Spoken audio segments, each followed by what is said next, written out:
Muy buenas tardes y bienvenidos una vez más al canal de YouTube del Centro Sefarat Israel. Como todos ustedes saben, esta institución es una institución de diplomacia pública que depende del Ministerio de Asuntos Exteriores, la Comunidad de Madrid y el Ayuntamiento de Madrid, y cuyo propósito es servir de puente entre España y el mundo judío. Y lo hacemos con actividades culturales como la que hoy nos trae aquí, esta conversación sobre este libro que tengo entre mis manos, La apasionada vida de Modigliani. Y por tanto vamos a hablar de Modigliani, de esta obra, y lo vamos a hacer con las mejores personas posibles para ello, que son Sandra Hoyo, editora de Acantilado, responsable de esta obra y de otras muchas. Sandra, gracias por estar hoy aquí con nosotros. Gracias a vosotros por convocarnos.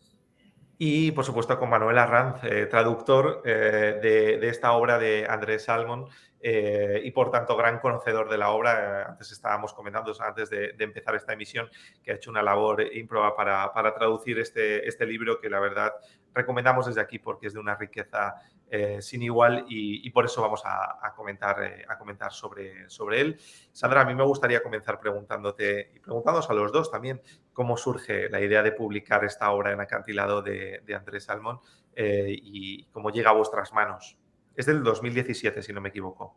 Sí, la edición castellana que nosotros publicamos es del 2017. Bueno, pues llegó porque trata uno de los temas que son unas de las líneas, que podríamos llamar las líneas de interés y de investigación, ¿no?, de la editorial, que es el mundo de las vanguardias, el mundo sobre todo de las primeras vanguardias europeas, que lo que hacen es ampliar el campo de interés más allá del fenómeno estrictamente artístico, ¿no?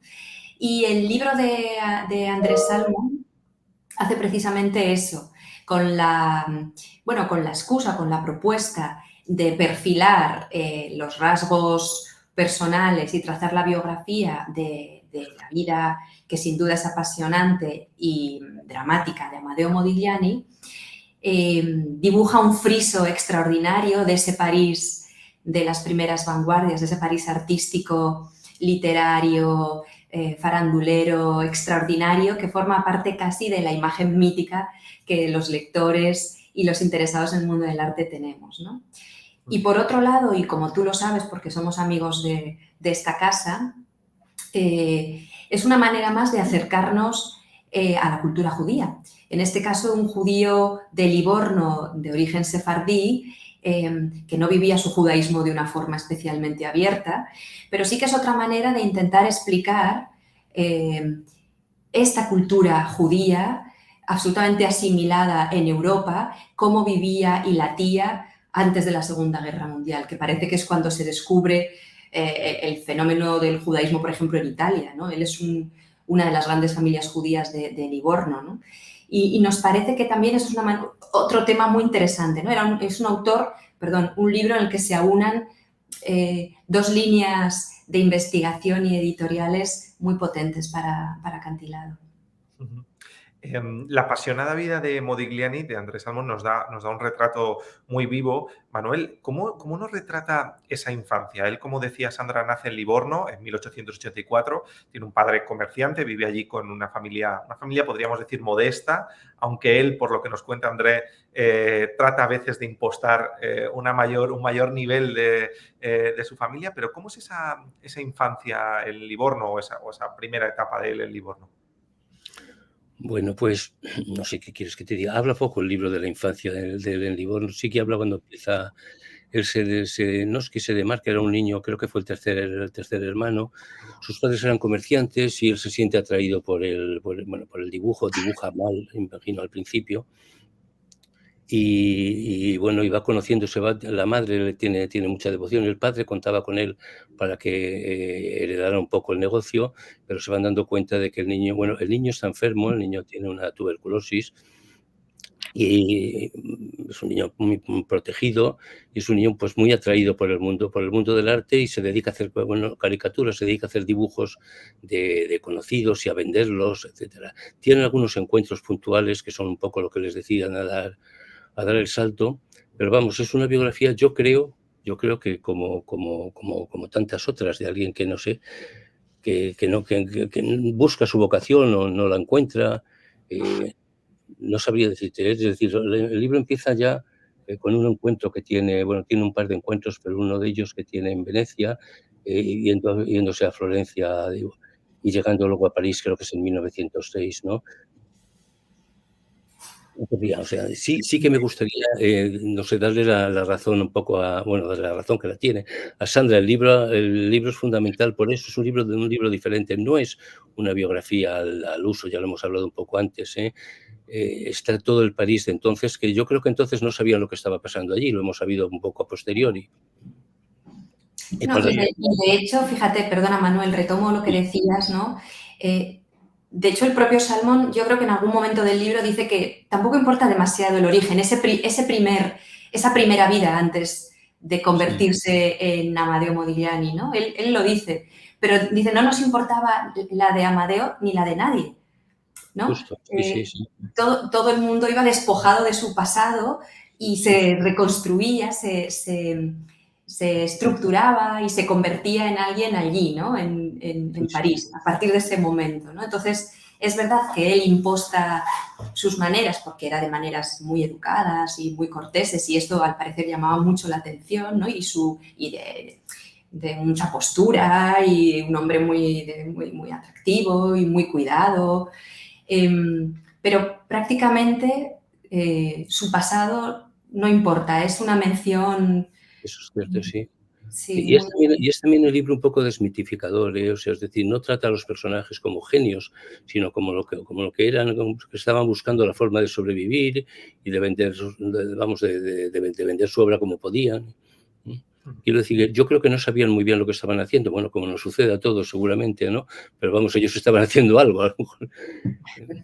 Sí, además es verdad que después de esa infancia en Livorno y después de que pasase por Florencia, por Volterra, por Venecia, donde ese arte etrusco es evidente que le influye en su pintura, porque es una conexión muy evidente, llega a ese París. Hay un capítulo del libro que a mí me ha llamado especialmente la atención, que se llama El tío vivo del diablo, en el que se narra cómo es esa vida en París con una peligrosidad, especialmente por el tema de las drogas, que yo creo que era difícil, yo al menos no me he encontrado en otros retratos de la época, ¿no? Demuestra que Andrés Salmón fue contemporáneo, hay que decirlo, a Modigliani, y es verdad que muestra un conocimiento de ese Lapin, ¿no? Que habla de las visitas, las drogas, esa vida nocturna de la que Modigliani, como decía Sandra, se mantiene a una cierta distancia y logra no entrar precisamente en un tío vivo bastante endiablado, ¿no? No sé qué opináis o cómo veis ese retrato del París de 1906, que es cuando llega Modigliani. Yo creo que es muy acertado y es muy preciso en la descripción que hace del ambiente más complicado, ¿no? De alcohol y de drogas. Que por primera vez se habla de las drogas, tanto del láudano que corría con toda libertad, como del hachís, de la introducción del hachís, ¿no?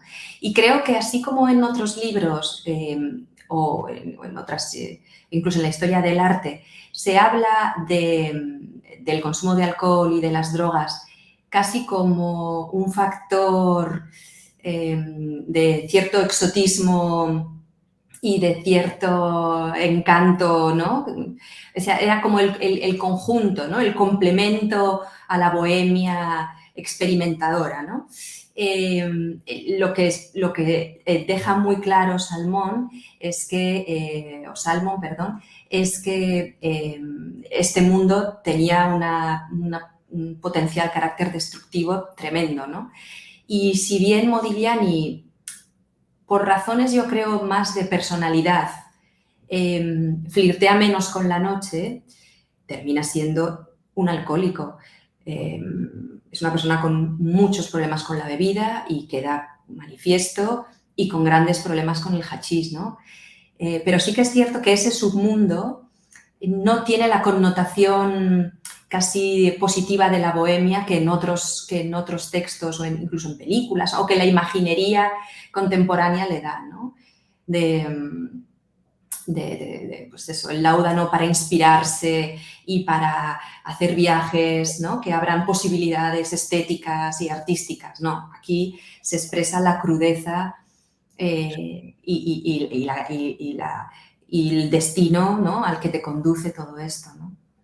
Sí, vamos, hay dos capítulos, uno que es Beber y el otro es precisamente es el tío vivo del diablo, algo así. Sí es cierto que le vamos, y también es cierto que empezó que Modigliani bebía vino tinto sobre todo, tardó en llegar al whisky cuando conoció a la inglesa, pero y sí que cayeron también en el consumo de...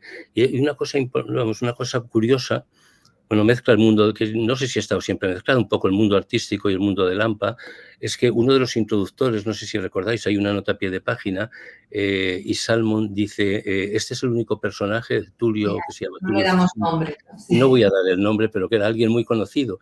Yo luego lo he buscado, digo, no se conocería entonces, pero ahora seguramente ya se sabrá quién es. Si se sabe, ha desaparecido, Tulio Cicino. Sí.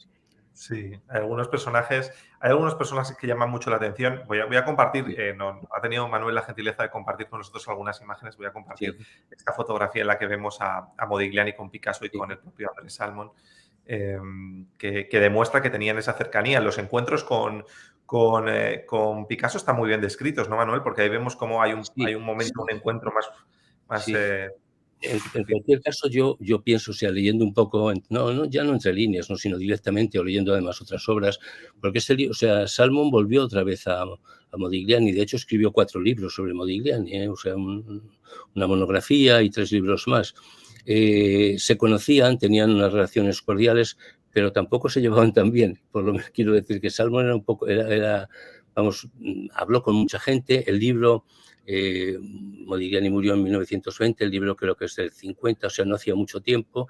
Preguntó, se habló con mucha gente. Él había vivido muchas de las escenas que cuenta y muchas de estas cosas que nos narra las había vivido, y en concreto con Picasso fue muy crítico. La relación de Modigliani con Picasso tampoco fue excesivamente buena, es decir, no era de los asiduos Modigliani del Bateau Lavoir, del que hablamos el otro día con Sandra. Pero vamos, y después hubo una separación un poco entre poetas y pintores, a partir del momento en que los pintores empiezan a ganar dinero y los poetas se siguen muriendo de hambre. Sí, es lo que dice Manuel, ¿no? Incluso en el libro que se hace que yo creo que estructuralmente es muy interesante, ¿no? Porque cada capítulo lo que hace es como desvelar un rasgo del carácter del biografiado, ¿no? De forma ciertamente novelesca, e introduciendo conversaciones con personas que lo conocieron, del mundo del arte, del mundo de la literatura, y Severini, que llega a afirmar que quiso conocer a Picasso nada más llegar a París, pero que no se entendieron, se trataron pero no se entendieron. Y fíjate, yo creo, por cosas que se van diciendo también a lo largo del libro, que no se entendieron, y probablemente por el carácter de los dos, es decir, habría algún tipo de desafinidad de carácter, pero también porque Modigliani no comulgaba con el cubismo, no le gustó el cubismo. Cada vez era todo más geométrico y él artísticamente se sentía muy lejos de todo ese mundo, ¿no? Es decir, cuando él llega a París, sabe que quiere ser artista, no ha empezado a pintar, ha hecho bocetos, tiene una vocación que no ha dado fruto, lo cual es muy diferente de los artistas con los que se codea y habla, ¿no? Que ya han comenzado a hacer sus primeros pinitos, sin duda Picasso, ¿no? Uno de ellos. Él bebe del primitivismo y del expresionismo, que en ese momento es lo que la tendencia más presente en el mundo artístico, pero claro, se va volviendo todo tan geométrico, el cubismo es tan geométrico y él busca todavía su estilo, y creo que esa falta de afinidad artística va paralela a la falta de afinidad pues espiritual y de temperamento, de carácter, como se la quiera llamar, ¿no? Por eso también se aleja en muchas ocasiones de los círculos artísticos propiamente vanguardistas para crear su propia voz. Al final el libro es la biografía de cómo alguien busca lo que en literatura llamaríamos la voz, tu propia voz. Los escritores buscan su voz, los artistas buscan su estilo, ¿no? Y en este libro lo que subyace, aparte de la anécdota biográfica, es la búsqueda de un estilo. Un hombre que tiene unos años de producción artística muy breves, porque realmente son 6 años, ¿no, Manuel? Yo creo, muere en el 20. Sí, ahora no sé, ahora debe ser toda la vida, pero vamos, entonces consideraban que desde los 5 Claro, últimos años los fueron... 5, los 6 últimos años, ¿no? Porque también es verdad que tiene una muerte prematura. Pero es como en unos años de desarrollo artístico tan breves logra encontrar por fin su voz, ¿no? Logra encontrar su estilo. Al final el libro también va de esto, ¿no? Sí, yo creo que también, o sea, la diferencia con Picasso, que vamos, además de la que ha contado Sandra, es una diferencia vital, o sea, de afrontamiento un poco de la vida. O sea, Modigliani en algún sentido es más puro que Picasso, quiero decir. Por ejemplo, hay una anécdota también de la firma de los dibujos. Modigliani rompe sus dibujos. Picasso nunca rompería un dibujo, evidentemente. Modigliani le piden la firma y no lo firma, o incluso tachó un dibujo, hizo una firma gigantesca y tachó un dibujo. Todo esto lo separaba un poco, yo creo. Bueno, todo esto, no sé... sí, el primer encuentro también, o sea, Modigliani no se atreve a acercarse a Picasso un poco, y Picasso le recibe con un poco de altanería, y empieza ya a darle consejos. Pero vamos, esto le pasó con Picasso y le pasó con Renoir también. Si recordáis, al final del libro hay al final casi un capítulo que va a hacer una visita a Renoir y acaba yéndose y dando un portazo a Modigliani, ¿no? Bueno, es que al pobre Picasso le pasó, yo creo que con prácticamente todo el mundo, ¿eh? Sí, al pobre Picasso sí es posible. Mucho se habla de su relación compleja con las mujeres, pero es que con los hombres no era mucho mejor. Sí, sí, es cierto. Uno ya se pregunta, ¿no? Porque es verdad que hay una patente falta de química entre los dos, ¿no? Yo creo que por lo que cuenta en el libro Andrés Salmón, pero es verdad que uno ya se pregunta si no tenía una falta de química con demasiados artistas de la época, ¿no? Hay un personaje, es verdad que antes lo decía Sandra, él no tenía un judaísmo muy presente, a pesar de que su madre, en fin, tenía unas raíces judías que estaban ahí, pero hay un punto, sobre todo con un personaje que es una fuente muy principal para este libro, que es su amigo Max Jacob. Y incluso en algún momento le preguntan, oye, Max Jacob es judío, ¿no? Y parece ser, bueno, sí, es judío, pero bueno, se ha olvidado de la sinagoga, se ha olvidado del judaísmo, ¿no? Del judaísmo menos laico y más religioso, ¿no? Entonces, en ese aspecto, no sé vosotros cómo interpretáis la figura de Max Jacob en la vida de Modigliani. Max Jacob es una figura importantísima. Yo creo que Acantilado tiene incluso una obra de él publicada, me parece, ¿eh? O sea, es una Sí. figura muy importante, ¿eh? Y para Modigliani lo fue, y para el resto, o sea, debió ser un hombre, no sé, muy... Sí. Y para el resto también lo fue, claro está. Sí, sí. Y respecto a Modigliani, yo creo que hay mucha gente que su judaísmo lo desconoce. Yo que he traducido el libro se me había olvidado. Pero vamos, en cambio en el de Max Jacob no, ¿eh? Bueno, en el tema de Max Jacob, el judaísmo no se olvida también porque él, ¿no?, tiene como una conversión al final de su vida, ¿no? Supongo que es más novelesco o causa más interés novelesco que el judaísmo yo creo, de Modigliani. Sí. Y Max Jacob, mira, hablábamos de Picasso, pues es uno de los damnificados de Picasso también. Y además... Max Jacob con un destino muy tremendo, ¿no? Muriendo en un campo de tránsito, claro, yo creo que de una pulmonía y nadie le ayudó. Mientras que él era un hombre que ayudaba, al parecer, de una generosidad en su pobreza y en su humildad, sobre todo una generosidad artística muy grande, y eso se ve, ¿no? La relación, la ternura de Max Jacob para con el mundo queda muy bien reflejada, yo creo, en el libro. Y tiene una obra importante, y a Modigliani, vamos, le protegió y sí.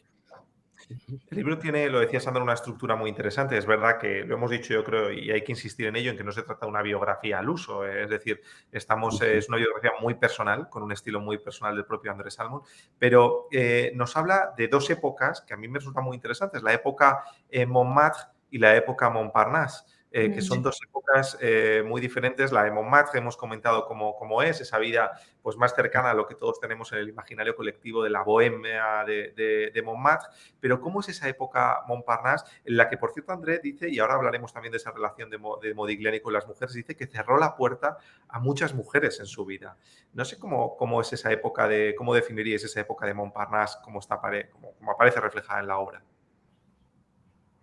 Cerró la época, sí, no, vamos, no, a muchas mujeres, a modelos, bueno, a prostitutas, o sea, era una vida en que la bohemia convivía con él, parece ser, no sé, un poco con todo ese tipo, excepto a dos que fueron las que marcaron un poco su vida, a la famosa, la inglesa, la poeta inglesa Beatriz Hastings y a Jane Butler, claro. Fueron pasando, vamos, me parece a mí, a través del libro, ¿no?, a Montparnasse, donde Montparnasse se encontraban de otro modo, no sé, además es que fueron pasando todos, y yo creo que fue el propio Picasso el que le dijo a Montparnasse: tienes que irte a Montparnasse o te tienes que ir a Montparnasse, y fueron abandonando Montmartre y yéndose a Montparnasse. Y se encontraron porque frecuentaban los mismos tugurios o no tugurios, o los mismos lugares, frecuentaban, y por eso se encontraban, y fueron amigos, fueron enemigos, fueron de todo. Y no es una biografía, desde luego, ni siquiera una biografía novelada, es algo más, es un libro muy bonito y no está relatada. Por eso, cuando me preguntaba sobre la infancia, no es lineal, o sea, hay una escena, luego hay otra, o sea, no es una biografía lineal. Y el libro, o sea, la vida de Modigliani, esto como traductor en el título, la vida es apasionante, pero la vida es apasionada. Lo que es apasionante es el libro. El libro es apasionante, pero la vida suya no la querríamos vivir muchos. O sea, fue una vida apasionada, llevó una vida apasionada, pero no una vida apasionante. Lo que es apasionante es el libro, yo creo, que se lee muy bien, es un libro muy... Bueno, es que Salmón era periodista, era novelista, era poeta, o sea, que fue una figura que hoy se desconoce un poco, pero fue una figura importante, ¿eh?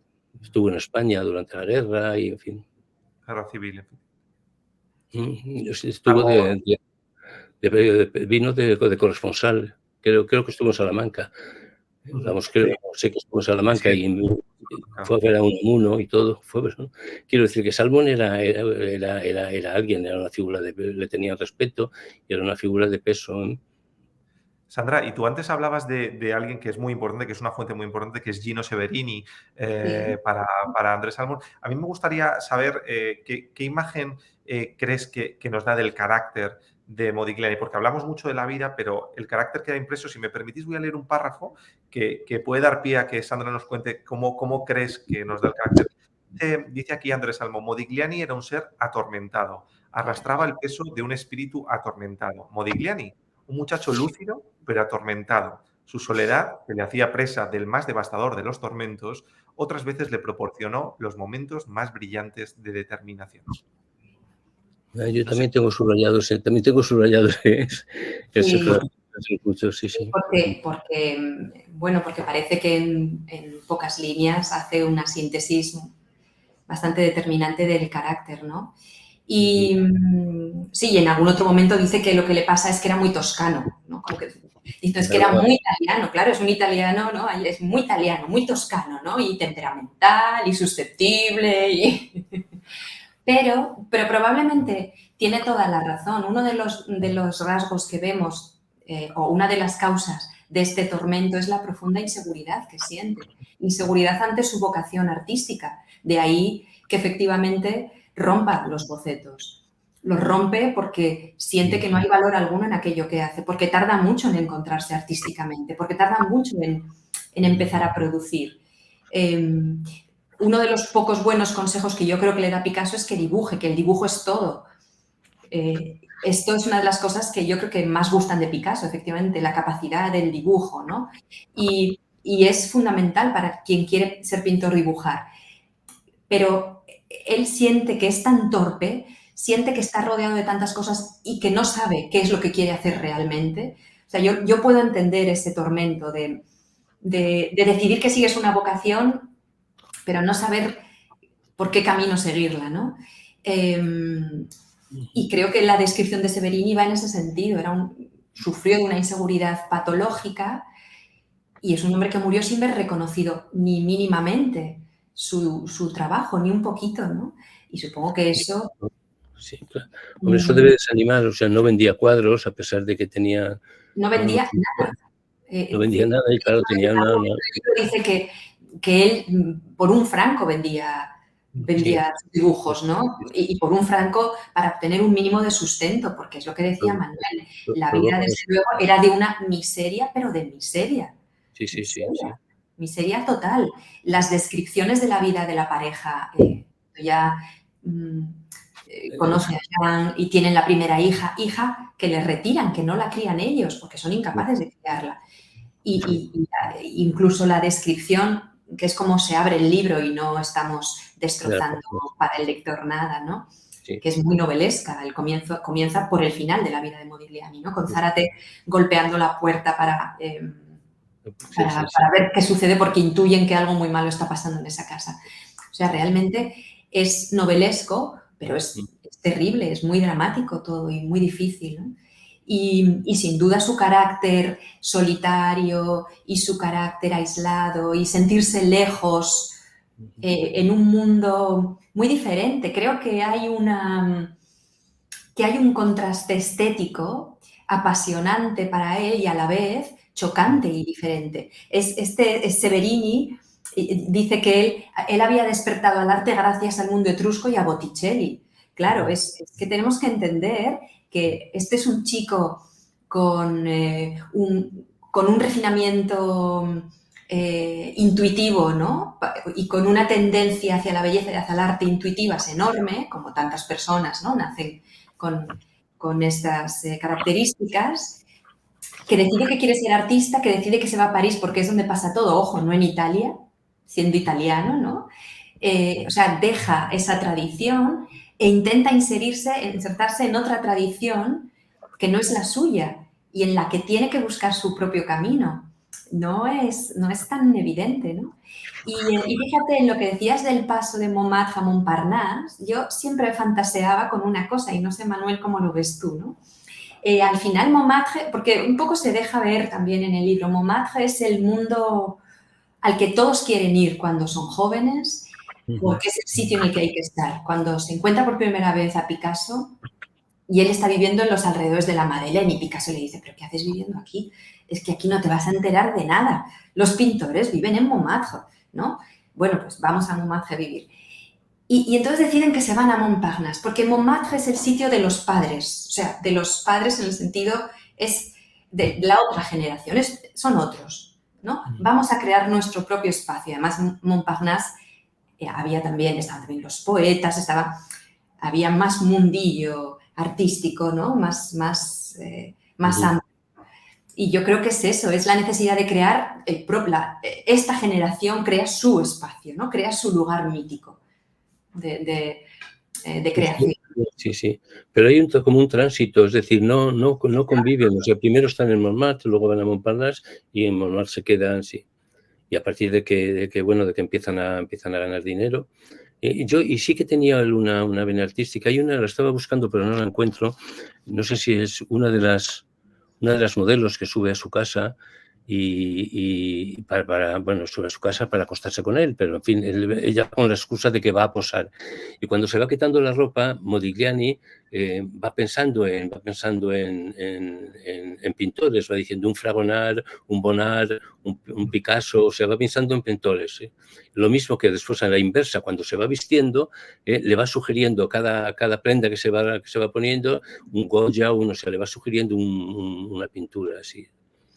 Sí, o sea, el libro está lleno de anécdotas suculentísimas, ¿eh? No entendamos que anécdota es un término que devalúa el valor de la historia que se cuenta, ¿no? En este caso, sin duda, no lo es. Pero hay un destilado de conocimiento del mundo del arte que a mí me parece fabuloso. Hay un momento en el que él explica la influencia de Ingres en todo el cubismo, por ejemplo. Es que Salmón era... Lo hace con un párrafo. Salmón era crítico de arte.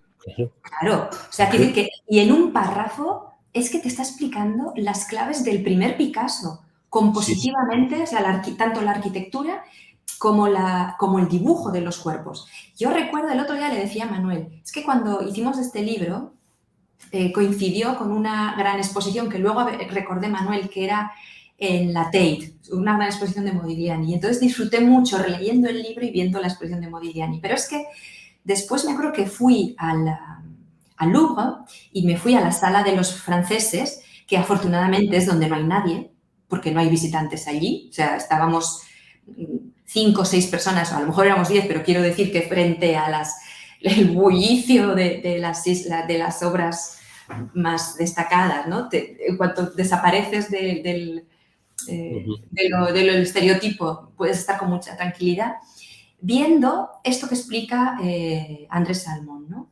Viendo cómo beben de Ingres, Picasso, por ejemplo. Y el libro está lleno de este tipo de cosas, ¿no? De lecturas artísticas, ¿no? De críticas de arte, de orientaciones sobre historia del arte, Sí. impresionantes, sí. Es que como crítico de arte, no sé si lo dice en este libro, pero creo que sí. El título del cuadro Las señoritas de Aviñón se lo puso Salmon. Sí, el cuadro dice, no sé si es en este o en otro, sí. Sí, pero lo dice, se lo puso Salmon. En cualquier caso, es verdad que además la manera en la que lo hace, que a mí me ha sorprendido gratamente, es que no es nada leccionador. Es decir, André Salmon demuestra tener un conocimiento sobre el mundo del arte tan asumido que cuando hace las descripciones mismas, realmente en algunos momentos tienes que detener y decir, bueno, espera un momento, porque lo que acaba de decir aquí hemos pasado de hablar del hachís y demás a que nos haga espera un segundo, ¿no? Y es verdad que es impresionante en algunas partes, ¿no? Ese conocimiento que demuestra tener del arte y que pareciera que demuestra que también tenían, no sé, siempre me lo he preguntado, ¿no? El grado de conocimiento del mundo del arte que tenían los propios artistas, pero por lo que se cuenta en el libro, Modigliani sí tenía mucho conocimiento sobre el mundo del arte, ¿no? Los maestros. Sí. Y Salmon tiene monografías, tiene una monografía sobre Derain, tiene una monografía sobre el aduanero Rousseau, o sea que era un crítico respetado y un crítico, vamos, que sus columnas se leían y sí, claro, y todo eso se percibe todo, se percibe que era un poeta, se percibe que era un novelista, se percibe exacto que era un crítico de arte, sí. Manuel, nos has traído... Perdón. Es que él lo dice en un momento sobre Modigliani, respondiendo a tu pregunta, ¿no? Dice, llegó a París y 4 horas después ya se había visto todas las galerías, ya sabía qué estaba haciendo todo el mundo y 3 días después se había recorrido todos los museos. O sea que, desde luego, y dice mucho de una época también, ¿no? Sí, se aprende, en la que realmente los artistas sentían que tenían que formarse, ¿no? Que eres hijo de una tradición a la que tú después manipulas, rompes, desestructuras, como la quieras llamar, pero que la tienes que asimilar para producir algo nuevo, ¿no? Esa sensación de que se crea de la nada y que la novedad viene de la nada es una ilusión bastante ingenua, ¿no? Lo que decía Eugenio Dors, ¿no? En arte lo que no es tradición es copia. Pues efectivamente, ellos sabían que estaban haciendo algo muy nuevo y que tenían la voluntad de hacer un paso diferente, ¿no? en el mundo del arte, sobre todo que respondiera a las necesidades espirituales de los hombres de ese tiempo, hombres y las mujeres, ¿no? Pero bebían de la tradición y la conocían muy bien, claro. Totalmente. Oye, Manuel, nos has traído algunas imágenes y hay algunas que me gustaría que nos dijeras, que nos comentaras, como esta, por ejemplo. ¿Qué tenemos aquí? Aquí tenemos una carta que yo he sido casi incapaz de descifrar. Esa pertenece al libro que os decía, a la primera edición. Creo que es la primera, porque es del 57, y es una carta que le dirige, sobre todo yo creo que es para que veamos la letra de Modigliani, que le dirige Salmon, mi querido amigo, no sé, te dice Je vous embrasse. Además es que la carta no se lee, está cortada, o sea, con el centro. Y es una carta que han incluido en la primera edición. Es esta, ¿no? La primera edición. Yo creo que sí, porque es del 50 y tantos. Yo creo que es la primera edición francesa. Vimos también nosotros, Manuel, ¿eh? Sí. ¿Cómo? Que creo que sí, que esta es la primera, primerísima. Yo creo que es la primera, sí. Sí, yo creo que es la primera, y de ahí es donde saca algunas de estas fotos, es de 50 y tantos. Ahí, por ejemplo, bueno, ahí está de la fecha del nacimiento y la fecha de la muerte. O sea, hubo una exposición que es esta, y no sé si vas a poner la otra, que dice que fue la primera exposición de dibujos de Modigliani, del 3 de diciembre al 30 de diciembre, pone la primera exposición. No sé si ves el... Bueno, pues creo que duró... Creo que en vez del 30 de diciembre, del 3 al 30 de diciembre, duró media hora, porque pasó la autoridad por allí y clausuraron por escandalosa. Y tú has visto la imagen que hay, clausuraron la Sí, exposición. es muy similar a esta que estamos compartiendo y es verdad que tampoco, bueno, es un dibujo, un cuerpo femenino. Pues la clausuraron por escandalosa. La primera edición, la primera exposición, que fue ya en 1917, ¿eh? O sea que a los 3 años ya se moría. Y la organizó, que fue él tenía un marchante polaco, el Zborowski, un poeta que le protegió mucho, pero que no conseguía vender sus cuadros, claro está. Aquí le tenemos en lo que pudiera ser su estudio. Tenemos, sí, son también, bueno, no, esta no es del libro, esta la he encontrado, esta no es del libro, la encontré en internet, está en su estudio ya y en los últimos años. Creo que también es del 17. Bueno, pues... Además, con su traje, vamos, con su vestimenta habitual de pana, que era un poco lo que, bueno, llevaba él y llevaba muchos entonces, ¿no? Que era muy, muy socorrido. Desde luego. Bueno, pues la verdad es que nos hemos hecho una idea que sirve un poco de prólogo en vídeo, digamos, de este fantástico libro que recomendamos desde aquí, La apasionada vida de Modigliani.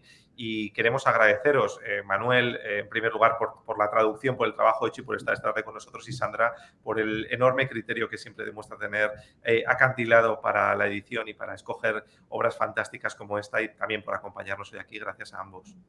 No sé si queréis añadir algo más para finalizar. No, muchísimas gracias y esperamos que sirva de incentivo para que los oyentes o los no sé, el público quiera leer el libro, ¿no? Que no va a decepcionar en absoluto, ¿eh? Es un libro, sí, cuando entras en él te das cuenta de que estás, no sé, estás leyendo algo especial, ¿eh? Así es. Y muchísimas gracias a ti, Israel, y a Casa Sefarad. Gracias a vosotros y a todas las personas que nos están siguiendo. Muchísimas gracias por seguir el canal del Centro Sefarat Israel y les esperamos en próximas actividades.